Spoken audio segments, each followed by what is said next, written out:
जय श्री कृष्ण।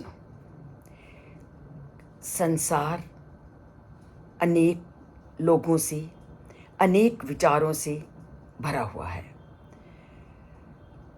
इस परिस्थिति को, इस अवस्था को सब कुछ जानने वाले वह परम पिता परमात्मा श्री कृष्ण भली भांति जानते थे, और इसीलिए उन्होंने पूजा और अर्चना का बहुत ही साधारण तरीका लोगों के सामने रखा। और पिछले श्लोकों में उन्होंने क्या कहा कि आप अपने अपने कर्तव्य का, अपने अपने कर्म का पालन करते हुए भी उस परम पिता परमात्मा का प्रतिपल स्मरण कर सकते हो।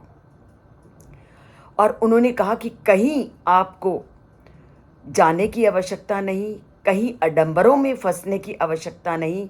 आप कर्तव्य का अगर भली भांति पालन करते हो, वही आपकी उस परम पिता परमात्मा के प्रति सच्ची श्रद्धा, सच्ची भक्ति है। तभी उन्होंने क्या कहा, स्व स्व कर्मणि रता, कि अपने अपने कर्म का पालन करते हुए, आप अपने कर्म का पालन करते हुए भी अगर मेरी पूजा, मेरी अर्चना या अपने कर्तव्य का विधिवत पालन करते हो, तो वह भी मेरे प्रति एक की गई भक्ति है। और सबसे बड़ी बात वो कहते हैं कि जो भी कर्म, जो भी कर्तव्य तुम्हारे लिए निर्धारित किया गया है, आप उस कर्तव्य को भली भांति करो। और आपका जो अपना आपको अच्छा लगता है कार्य, उसी कार्य को करो और उसी में अपनी पूरी निष्ठा और उसी में अपनी पूरी लगन को लगा दो। और कभी भी दूसरे के कार्य को मत करो, क्योंकि दूसरे का कार्य के विषय में आप जानते नहीं, और वह कार्य तुम्हें फिर डर और भय को उत्पन्न करेगा। और डर और भय को जब उत्पन्न करेगा तो आप उस कार्य को कभी भी अच्छी तरह से नहीं कर पाओगे। अब यहाँ पर एक प्रश्न और उठता है कि श्री कृष्ण बार बार कह रहे हैं कि अपने कार्य को बड़ी श्रद्धा से करो, तो वही मेरी भक्ति है। तो कई बार ऐसी परिस्थिति आती है कि व्यक्ति को अपना कार्य भी दोष युक्त लगता है, और जब उसको अपने कार्य में भी दोष दिखाई देने लगे तो वो क्या करे। ऐसी परिस्थिति जब आती है तो उसका उत्तर भी श्री कृष्ण आज के श्लोक में देते हैं कि जब आपका जो कार्य है, आपकी जो कर्तव्य है, उसमें भी अगर आपको दोष दिखाई दे, तब भी तुमने उस कार्य को नहीं छोड़ना। तो चलिए जानते हैं इसके विषय में श्री कृष्ण क्या कहते हैं। वो कहते हैं, सहजम कर्म कौन्तेय सा दोषम अपि न त्यजेत, सर्व आरंभा ही दोषेन धूमेन अग्नि इव आवृतः। वो कहते हैं कि किसी को भी अपनी प्रकृति से उत्पन्न कर्तव्यों का त्याग नहीं करना चाहिए। अर्थात जो जिसका काम है, व्यक्ति को अपने उस काम का त्याग कभी नहीं करना चाहिए, चाहे सा दोषम अपि, चाहे तुम्हारे उस काम में दोष ही क्यों ना हो। तभी वो कहते हैं, हे कौन्तेय, हे कुंती पुत्र, सर्व आरंभा ही दोषें, आप किसी भी काम को देखो तो हर कार्य में कोई ना कोई बुराई होती है। तो दे दिया उन्होंने उत्तर कि आप जो भी काम करोगे, हर कार्य में दोष है। जैसे आग धुएं से ढकी रहती है, धूमेन अग्नि इव आवृता, आग हमेशा धुएं से ढकी रहती है। धुआं क्या है? उस आग का दोष है, पर है तो उसके अंदर आग। उसी तरह आप जिस भी कार्य को करोगे, हर कार्य में आपको कोई ना कोई दोष ज़रूर मिलेगा। तो दोष को समझकर आपने कर्तव्य पालन से या अपने कर्म से कभी पीछे नहीं हटना, क्योंकि दोष आपको हर कार्य में मिलेगा। कोई भी कार्य संसार में ऐसा नहीं है जो दोष रहित है। जिस प्रकार धुआं अग्नि के ऊपर रहता है, उसी प्रकार सभी कार्यों में दोष रहता है। इसको हम उदाहरण से समझते हैं। आप जब सांस लेते हो तो लाखों जीवाणुओं की हत्या किए बिना आप सांस नहीं ले सकते। आप खेतों में कृषि को जोतते हो तो आप असंख्य सूक्ष्म जीवों का नाश करते हो। खेती हो ही नहीं सकती जब तक आप खेती में मिट्टी में पाए जाने वाले अनेकों सूक्ष्म कीड़ों का नाश नहीं करते। ऐसे ही आप चलते हो, आपके पैरों के नीचे कितने कीड़े मकोड़े रोज नाश को प्राप्त करते हैं।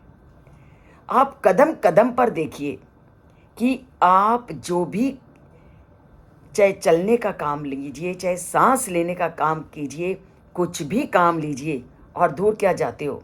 आजकल क्या है, घर में मच्छर आ जाते हैं तो आप उन मच्छरों को दूर करने के लिए हिट नहीं लगाते। आप उन मच्छरों को दूर करने के लिए रैकेट का इस्तेमाल नहीं करते। तो क्या वहाँ भी तो आप उन जीवों का नाश कर रहे हो, तो वो भी तो दोष युक्त है, पर फिर भी आप कर रहे हो। इसलिए श्री कृष्ण कहते हैं, संसार में कुछ भी ऐसी चीज नहीं है जो दोष मुक्त हो। इसलिए आपको ये सोच करके कि मैं जो कार्य करने जा रहा हूं उसमें दोष है, तो दोष समझकर उसको छोड़ना नहीं, कार्य आपको करना है। अब आप व्यापारी को ही ले लो। व्यापारी क्या है, प्रतिस्पर्धा करते हुए सफलता को प्राप्त करता है।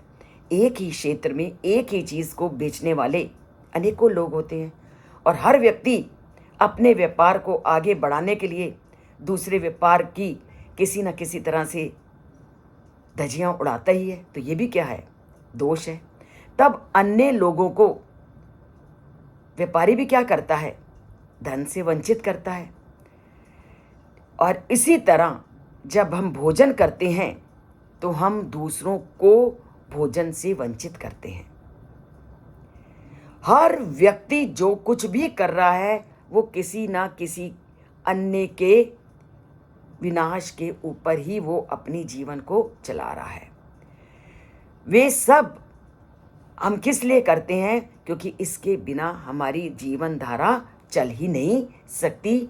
इसका मतलब दोषों से रहित कुछ भी नहीं है। लेकिन स्वधर्म के लाभ उसके दोषों से कहीं अधिक अच्छे हैं।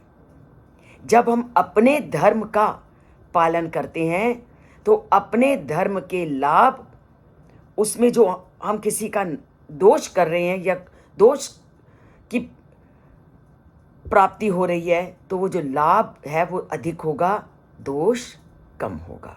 यही बात वो अर्जुन को समझाते हैं कि तुम ये सोच रहे हो कि मुझे दोष की प्राप्ति होगी, पर दोष के साथ साथ तुम्हें लाभ अधिक मिलेगा, क्योंकि क्षत्रिय होने के कारण युद्ध करना तुम्हारा कर्तव्य है।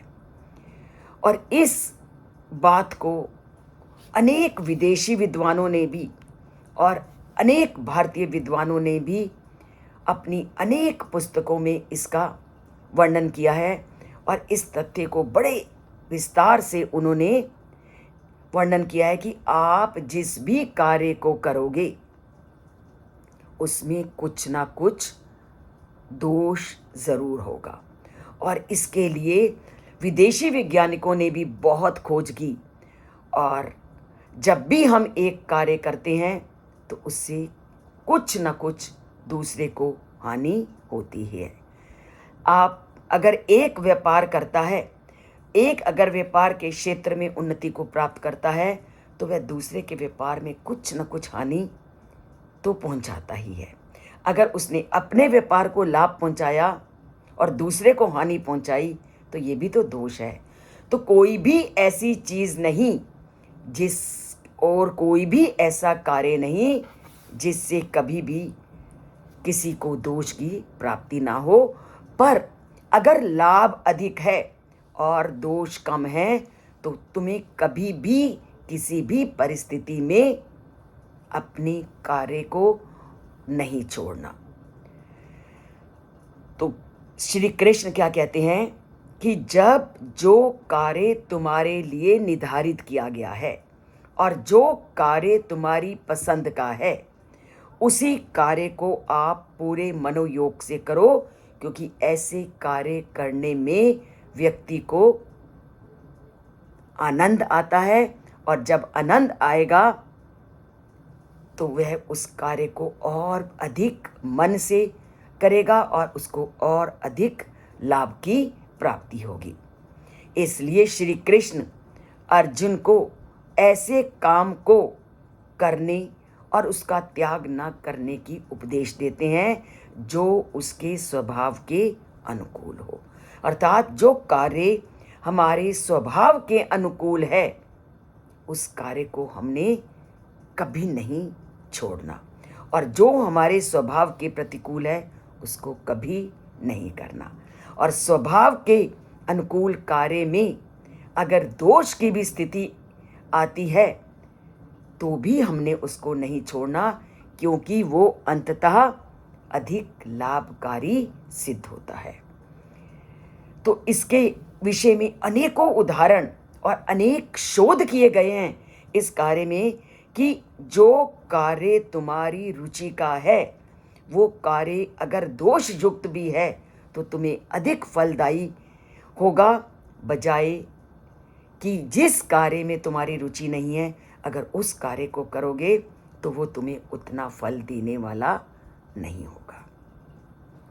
तो हमेशा उसी कार्य को करो जो तुम्हारे लिए निर्धारित है, और वही कार्य आप अपने आने वाली पीढ़ी के लिए ऐसे दरवाजे खोलो कि वह भी अपनी इच्छा अनुसार अपने कार्यों को चुन सके, और अपनी इच्छा अनुसार कार्य चुन करके वो अपनी इच्छाओं को क्रियात्मक रूप प्रदान कर सके और उसमें विजय और सफलता को प्राप्त कर सके। तो जानते हैं श्री कृष्ण के कार्य करने के इस रहस्य को, कार्य किस प्रकार सफलता को प्राप्त करवाता है, इसको जानिए और उसी के अनुकूल कार्य करने की प्रक्रिया को अपनाइए और जीवन में सफलता को पाइए। और जीवन में सफलता को पाइए तो चैनल को सब्सक्राइब भी करिए अगर अभी तक नहीं किया, और लाइक का बटन अगर अच्छा लगे तो ज़रूर कीजिए। और इस चैनल से जुड़कर आप हमारे धर्म ग्रंथों में कई बातों की सीख को अपने जीवन में लागू कीजिए। जीवन को एक अच्छा जीवन बनाइए और धरती पर आने के इस रहस्य को पहचानिए। जय श्री कृष्ण।